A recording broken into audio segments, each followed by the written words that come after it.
All right, I'm just going to have to shut my door for the next 30 minutes. That was a nice move by Pipkins, taking it right to the rack himself. Wide open three, left wing, and it's good. Nylon, the dunk likes that, Matt. A three from the right side, and it's good! The one, Pipkins, the man, yet again. Hello and welcome to The Flex. I'm Matt St. Jean. And I'm Joe Howie. And we're here talking about the number 2 team in the preseason Big East rankings. That's the Creighton Bluejays, your Big East winner from last year. They finished the season 13-5 in conference play, 24-7 overall, with a projection to be a top 2 seed in the NCAA tournament. A season that many didn't see coming after some preseason injuries, but behind Ty-Shon Alexander, Mitch Ballack, and Marcus Zagorowski, they were able to put together a very, very strong run. Now they're trying to run it back here in 2020, 2021. However, they will be missing Ty-Shon Alexander. How is that going to hurt them, Joe? Ty-Shon Alexander was arguably the best on-ball defender in the Big East last season. So when that guy leaves your roster, that's a big question mark. I mean, don't get me wrong. Marcus Zagorowski and Mitch Ballack are poised to be the best 1-2 punch out of the backcourt in the Big East. But when you lose defense in this conference, man, you're going to take a hit. This is a conference that thrives off of defensive efficiency. And right now, it's kind of looking like Creighton's game plan is transition and three-pointers. Matt, what do you think? They're certainly going to be running an interesting lineup this year. Obviously, like you said, Marcus Zagorowski, Mitch Ballack return. Both of those guys averaged double-digit points per game last year, combined for over 8 assists per game and over 9 rebounds per game. 2 strong guys. They also returned Damian Jefferson, Christian Bishop, and Denzel Mahoney, who are 6'5", 6'7", and 6'5", respectively, who I will say they're the forwards for this team. They play small ball. They get a transfer, Antoine Jones, in from Memphis, and Jacob Epperson, who you may remember, he was injured last season with a big Australian at 6'11", will return for his senior season. We'll see what kind of an impact he has. How do you think this brand of small ball is going to play without Ty-Shon Alexander this year?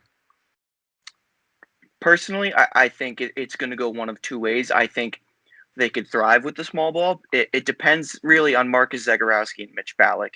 And I'll throw Denzel Mahoney in the mix too because he's a good 6-man off the bench scoring punch. Mm-hmm. But really it depends on Zagorowski and Ballack because if those guys are playing lights out, then Creighton's just going to play, hey, we're going to outscore you and we're not going to play defense.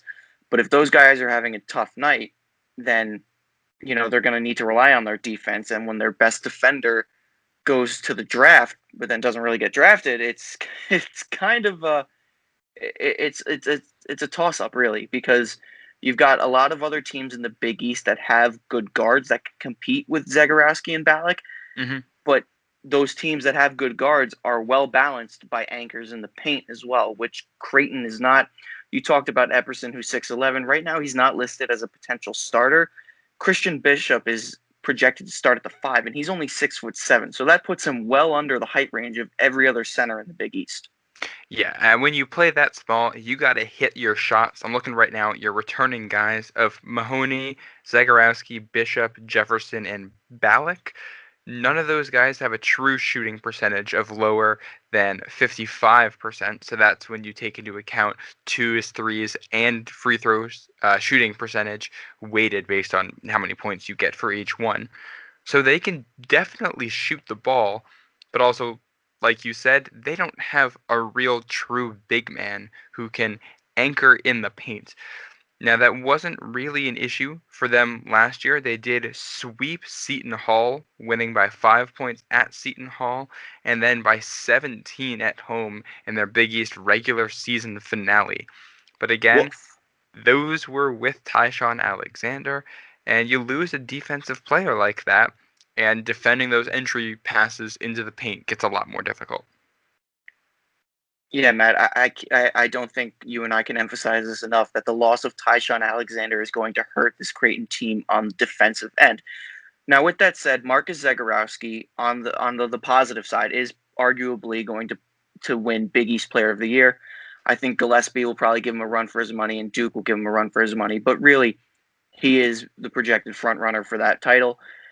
And let's be honest, he is lights out. When he is on, he is on. I remember his game-winning shot when Providence played at Creighton. It just goes over and over in my head. I didn't think he was going to make it. He was like 3 feet beyond the three-point arc, and it went draining in.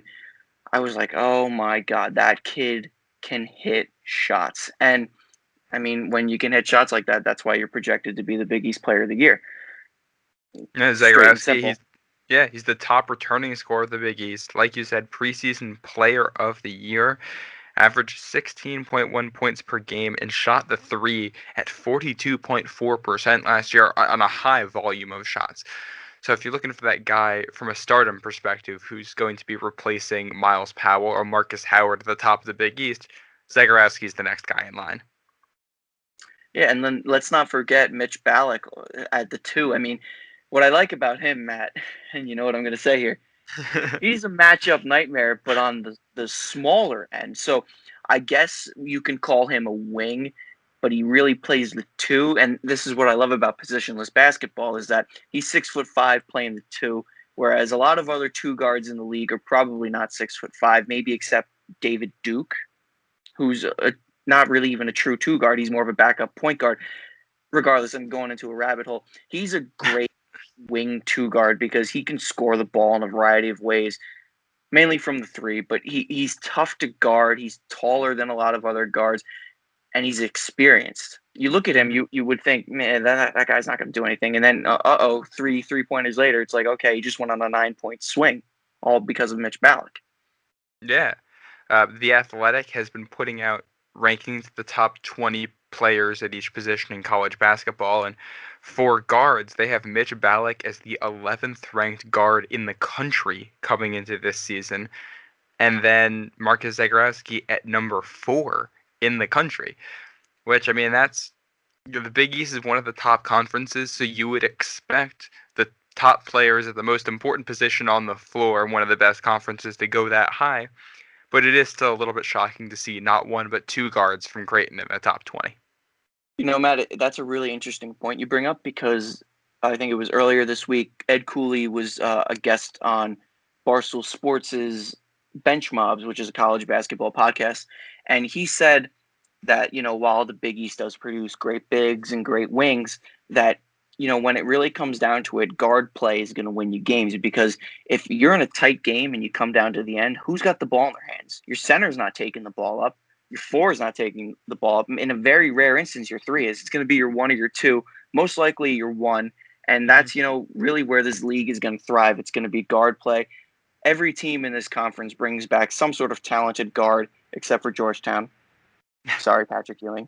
But, I mean, it's going to be a battle of the backcourt. Yeah, and I think any close game in the Big East, Marcus Zagorowski, Mitch Ballack, if you have to pick a backcourt to go with, those are the 2 guys that you want. And I think there's a lot of very talented backcourts in the Big East. Most of the teams have at least 2 guards that are very good, but Zagorowski and Ballack are on that next level. I think the thing to watch with Creighton is going to be early on in games. If other teams are able to set the tone, take leads, and have their big men eat up space, eat up points, and then eventually have that lead into Creighton getting into foul trouble, because Zagorowski and Ballack aren't going to miss, so you need to find ways to get them off the floor. Yeah, and another thing about this Creighton team, too, is their style of play is very quick and very flashy. They like to take the ball out in transition and go firing up the court with it. They're not a team like for Providence. If Providence gets a turnover, they're more likely to slow it down and set up a play. Creighton, they're running and gunning right to the hoop, or they're looking for a wide open 3. So transition and 3-pointers is the name of the game for them this year. Their offense is going to drop. It was ranked around 78th last year. It's projected to drop around 90th in the 90s for the country, which again isn't bad. But if you want to compete for a Big East title, and I mean like a true Big East title in Madison Square Garden, you need to play defense. Did you say their offense was ranked 78th?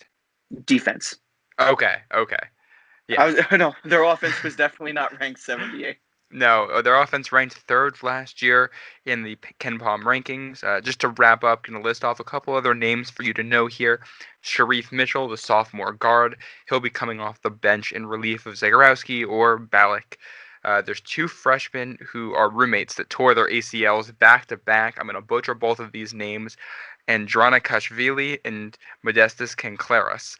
Those are the two freshmen, and they have Ryan Kalkbrenner, a 6'11" freshman who will come off the bench, presumably to kind of be a backup center, although I don't think many people are expecting a lot from him this season.